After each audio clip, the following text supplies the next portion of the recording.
What's good, everybody? You know who it is. It's your boy Mopri, aka the young entrepreneur, aka the factual opinionated guru. I want to talk to you guys today about control what you can control. The reason I want to talk to you guys about that is because I was talking to a group of students at a middle school, and one of the guys told me that he asked me to buy him a pair of Jordans, and I was like, why? I don't even buy my kids Jordan. He explained to me that a lot of the students at the schools make fun of him because he didn't have on a pair of Jordans. And I told him that he don't need to worry about the things that he can't control. Meaning that your mom bought you these Nikes, your mom bought you these Fila's, your mom bought you these Puma shoes for a reason. Either she didn't want you to have these Jordans, or either she couldn't afford those $200 pair of Jordans. So I told him that he need to control the things that he can control. Don't worry about what other people think about you. Don't worry about what other people say about you. Only worry about what you feel about you and what you think about you. It's important that we control the things that we can control and not worry about the things that we can't control, because that can lead to depression, that can lead to sadness, that can lead to confusion. As a kid, it always bothered me that for whatever reason my dad decided not to be in my life. My biological father, he decided not to be in my life for whatever reason. For as a kid, it always bothered me. It always left me confused, and it left me wondering why. What's going on? Is it me? What did I do? Can I fix it? Can I change it? But as I became an adult, I realized that I can't control what he's in my life or what he's not in my life. I can't control why he chose to be in my life or why he chose not to be in my life. The only thing I can control is making sure that I be in my kids' life. I teach my kids right from wrong. I be hands on with them. That's the only thing I can control. I can't control the fact that where I grew up at, I grew up in the ghetto. I can control that. I can control what school I went to. I can control what teacher I had. I can control how much homework they gave me. Only thing I can control is what I study. I was able to control being in class on the time. I was able to control how I treated people. I was able to control what I did for people and what I didn't do for people. So in 2019, we're going to control the things that we can't control, and the things that we can't control, we're going to throw them away. I want you to take a piece of paper out. I want you to write the things I can control on one side, the things I can't control on the other side. And I want you to rip it in half. And the things that you can't control, I want you to ball it up and throw it away. I want to tell you guys a quick story about my favorite running back of all time. This guy's crazy.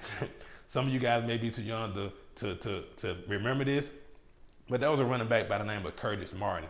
He played for the New York Jets. This guy is fourth all-time rushing leader.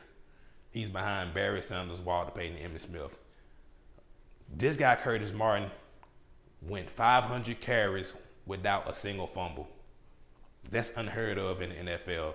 I know people that do it in high school. I know people that may did it in college, but to be in the NFL, playing at that level, being an all-star Pro Bowl that he was, being able to have 500 carries without a single fumble, that's unheard of. Curtis Martin had the mindset of, I'm going to control the things that I can't control, and the things that I can't control, I'm not going to worry about them.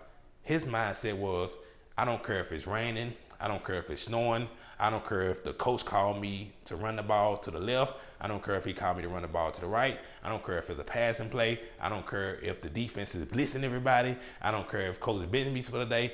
All I know is whenever I do get the ball, I'm going to hold the ball and nobody's going to take it from me. This guy hardly ever fumbled the ball. One of the greatest players in the whole wide world. And for that reason alone, that put him in another category of running backs compared to everybody else. In order to be successful, you have to focus on the things that you can control and only control those things. You can't worry about whether the economy is going left or the economy is going right, up or down. You can't worry about who's president, who's not president. You can't worry about, they passed this law, they passed that law. You need to focus on the things that you need to do. I have a food truck business, and I was kind of frustrated about it for a little while because a lot of people wasn't really feeling me like that. But after a while, because I started taking control of things I can't control, which means I started opening up my marketing. I started making sure my customer service was great. I was more respectful. I started making people feel friendly. I started giving them deals and stuff like that. Now I'm doing pretty good because I was able to focus only on things that I could control. I want to give you another example because I love football so much. This guy by the name of Larry Fitzgerald. Some of you guys know him. He's on his way to Hall of Fame too. This guy only have 27 drop passes.